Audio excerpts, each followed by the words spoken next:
Happy Sunday, Wiley. You're checking in live.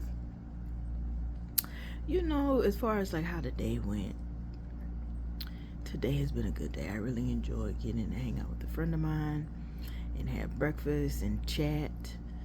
I enjoyed the fact that I was able to come and get my badge and check in and pop in on a workshop. It wasn't what I thought, and also they did a hands-on exercise, and I didn't bring my laptop with me today to the conference. So I just used that time to excuse myself and go check out another session. And then I came back and charged my phone. And then I decided to go to this soul food restaurant, which was ambiance, if that's how you say it, and people and pictures. But the food, I'm so sad about that.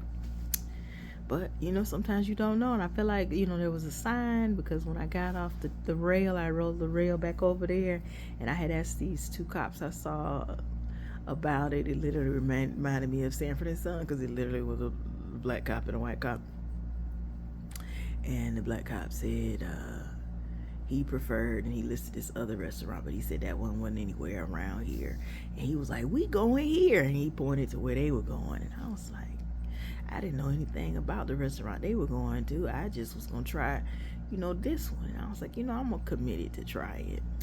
That was a sign, friends.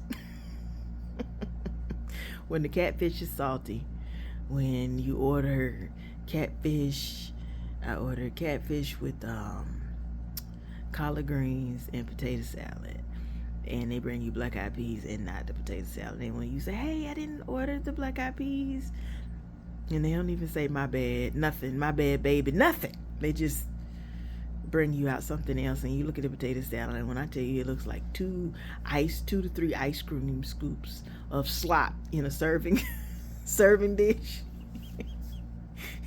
And then the greens are tough, but they got tomatoes and onions on it. I'm like, we worried about the wrong thing, friends. It is not about whether or not you put tomatoes and onions on your greens.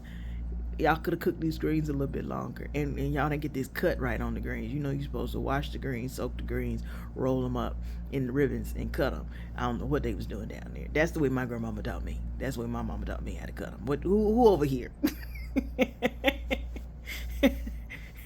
I'm losing weight, but I'm forever round in my heart, and love's a good plate. So I know how it's supposed to taste, because I have had the best cooks this side of heaven make everything soul food. So I know what it's supposed to taste like and what it's not. And getting charged $23 for that? Stop it. Stop it. Oh my God. Tomatoes and onions on the green. And the greens ain't good. Wait, forget these tomatoes and onions. Stop. Who thought that was a good idea? Why did you do that to me? Anyway. And they had people there. They had great pictures. But I wasn't there to eat the pictures. I wasn't there for the ambiance or the sentiments. I was there for the food. And what can you say? You never know. I should have known when I, was going there. Also, the second thing that happened was I passed by Jimmy John's, and I was like, should I? And I was like, no, we're not doing Jimmy John's. As I looked at that plate and tried to eat what I had, I was like, you should have got that ham sandwich. You could have got you a turkey tom. And gone back to the room with some potato chips. You'd have been all right. Oh, it's been a day. Also, it's Father's Day. Father's Day is a day that has often given me so many varied emotions. Today was the emotion where I felt just gratitude and care.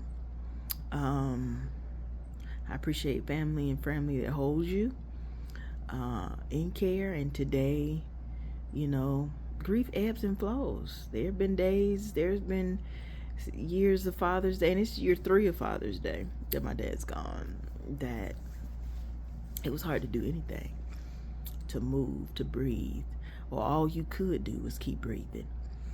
And today I just felt deep reflection and gratitude. And also, I wish things were different. And not because I want my dad to caretake and be here for my mom and my brother. Mm-mm. I want us to live long lives. And the reality that we don't get to control that or make that so blows my mind. I was telling my cousin the other week when we were just talking about adulting and how I feel like there's this handbook, or not necessarily a handbook, but there's so many experiences that you go through that I feel like there was no preparation, there was no conversation about how you do this, and you want like a best practice, a tip, and sometimes I guess it's like my grandmama used to say, you got to keep on living. If you hadn't experienced it, you keep on living, baby. That's what my grandmama used to say.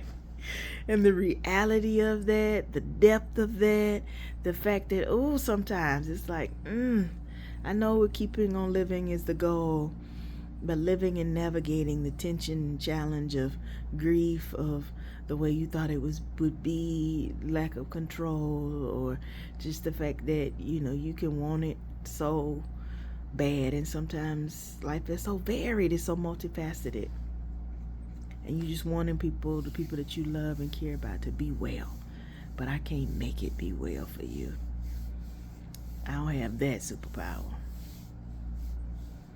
Life, child. What my daddy used to say, you pay for your learning, but your lessons are free. Be like, Daddy, you ain't gotta be right like that all the time. Goodness, that's tight, but it's right. Or as he would say, because he was a pastor, that'll preach.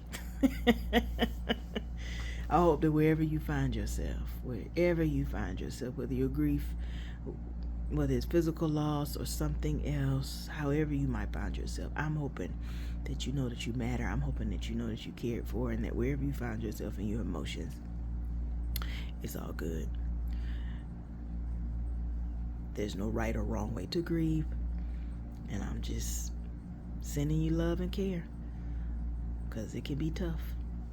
And however you feel, that's however you feel. No judgment, no criticism, critique, or shade from me. Hang in there, friend. Peace. Take care.